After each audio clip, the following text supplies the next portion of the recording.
Okey, pada warga orang Kulim ni, hari ni hari kelima, esok adalah hari terakhir.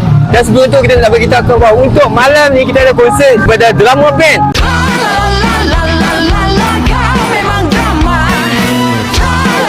Dan lagi satu ada Zamani.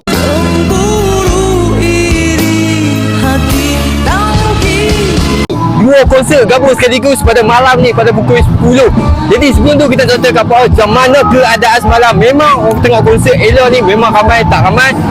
Penuh kawasan ni weh. Nak kata orang khabar, penuh kawasan tempat tak boleh nak keluar. Geng-geng, vendor ni semua pakai tak boleh nak keluar. Customer pakai dah 1000 lebih.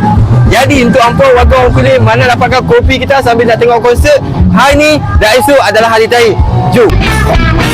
Selindung di balik wajah indah bila kau senyum, aku bagaikan terpanah oleh mentera.